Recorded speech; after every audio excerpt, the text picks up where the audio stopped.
Trí, dó, héan, náid, bew, tí rih bhríanann seo ag léamh na nuacht don chuaigú lá fiche mí na saona rá mhíle sa sé déag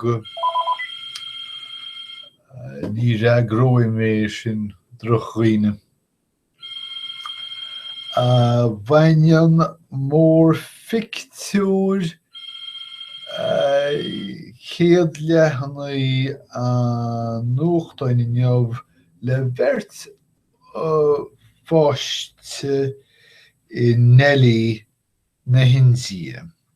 Ifir a héin Vaishnavi chelín óg 8,000 agus métab bhuachail óg ceithre bliana d'aois. Agus níocha tú ag gróach siniad an siniad. Sin an siniad. Vaishnavi hús agus métab hís. Agus céimhaint táig in New York Times le Delhi, be gan in áíre, ach go bhfuil Ilisúr de chuid a New York Times Ellen Vary cuairt chun na Hindia faoi láthair agus ag tuairisciú géarchéim an Toitcheo sa chathair sin. Ceann glúin sí an bheirt fáiste leis an achtra chéanna tréimh sa seach lá ag túsmaí na saona nuair hit brat Toitcheo nó deataí nús a gcathair agus gur gurtaíú agus gur maraíú na mílte dá réir.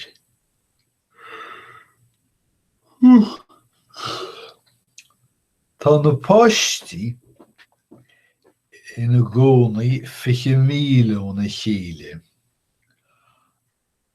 Ach mar sé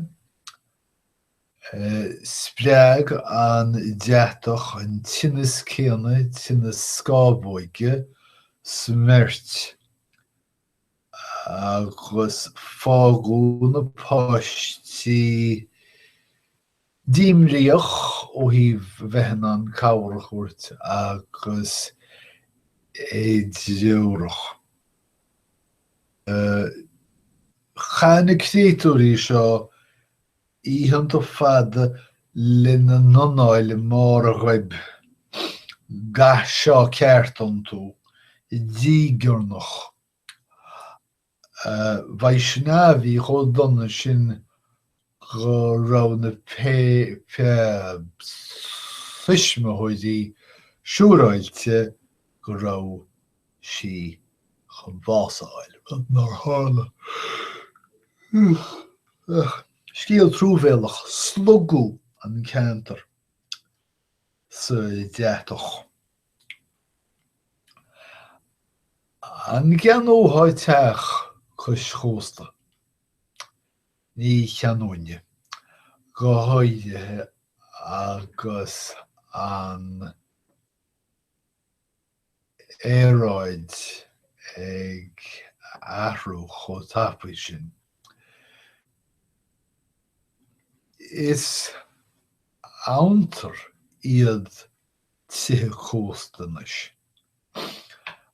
Agus tá sé dul deacair únéirí agus díoltóirí iad féin a chló leis an saoil nua in Norvéidir le teach a bheith slugcha ag sperling éigin gan chunne nó gan mór an chine.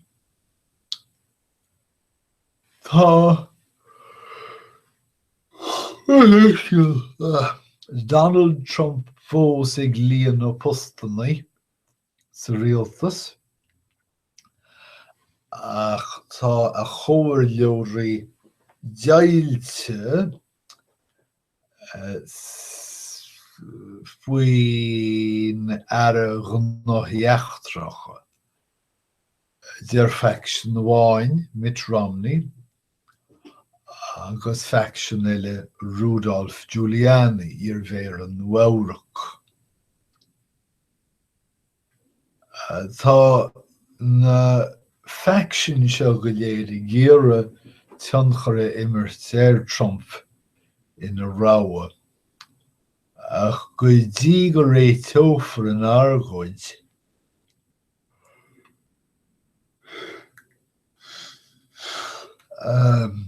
fan an Paul suntasach seo in Irin Sláindála nach líon for go dtíon techt an seo chugainn. Mar sin níl an Irin seo crothaithe go bhfuil. Níl sé fuirmithe ná teachtatha agus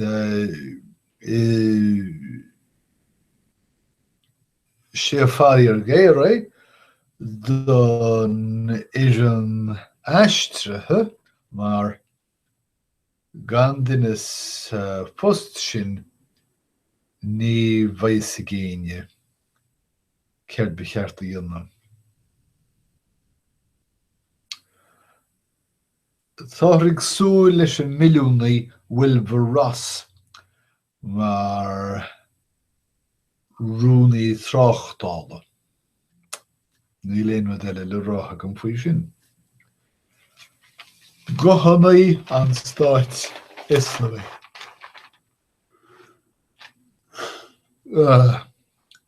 Cé hé Junaid Hussein is chuma mar atá sé mar a bhanis. Ach go dtí an saoire seo caite sa bhliain 2015 bhí ladroinní Mheiriceá ag eitill timpeall cían na Síria heir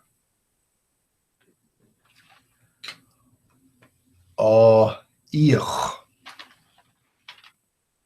Ar feadh 7 rinne an Tuilte Hussein iirecht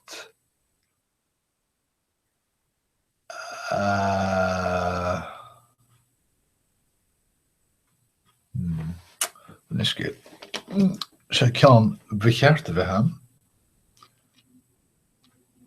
Leasmhaach sílim. Cai mé tseáil. Leasmhaach hín ceart agam. A leasmhaach a chuineáil lena híomh chun na ladroin a chuineáil mhaith. Ach go déanach í hamháin d'fhág sé café idirlín leis féin agus cúpla nóiméad dár gcian mhara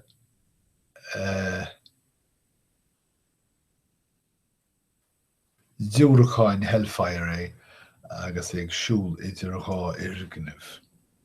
Tharla seo an racha dal an scéal. Príomh chathair an Stáit Islami mátá le héad an.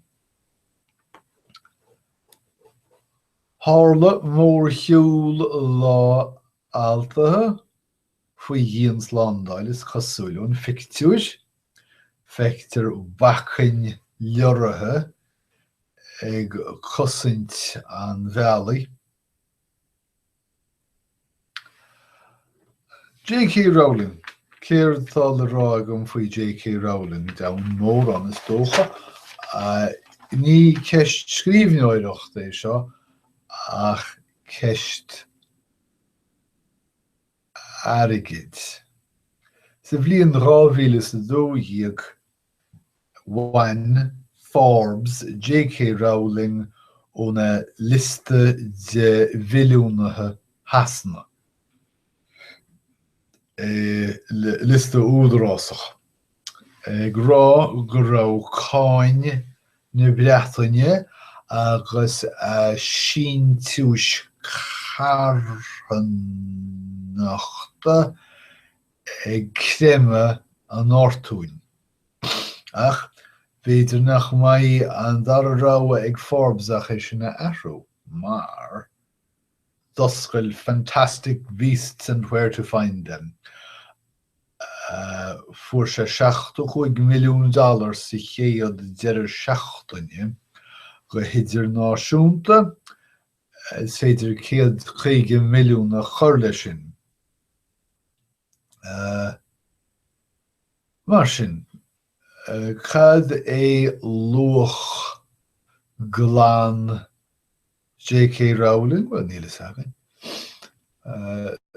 Go bhain cóláin, tá sé ard go cínte, ach nuair bhaineann tú na cánachaide ní fios.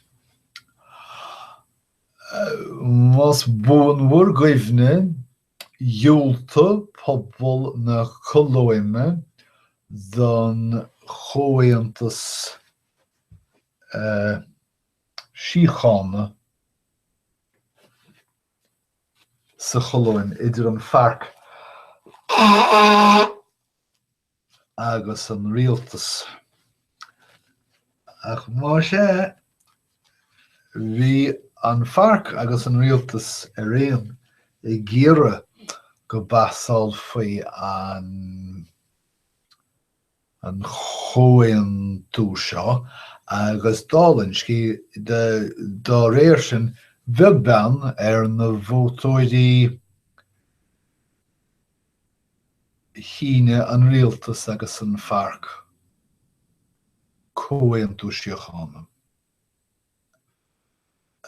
Tá agóidí North Dakota ag an radar faoi ar níl a New York Times ach thuairisciú sna mionscéalt ar a géad leathanach ach tá siad ag tuairisciú na coimhlínte seo. Leanann an píomhlíne ola seo 1,172 míle ó na North Dakota ó yes. So dionann siad survey ar an talamh agus na Cashmirtí tríomhiste. Céird a thorlói do bhúró chosanta airgeadais ultóirí. Nuair seochas Donald Trump isteach. Chá bhis ach tá chormhúis agus mídhuaimhne san oifig, mar tuig tear go maith go bhfuil an bhúró seo sa lína lámhaí. Deir poblachtánaigh go bhfuil an ngeommarcha cúachta ag an oifig agus ag a stúrthóir. Agus, well, is nach chuil ceart ach cúnail is agam. Sin deire na nuaíochta don láineo van 5 mína saona 2016 gaim rath-dé a ribh go léir agus tásúlacham go mbeidh muid caintlí chéile a rís Sarawad. Idir an dálín tóga gaí go bugé. Slán is.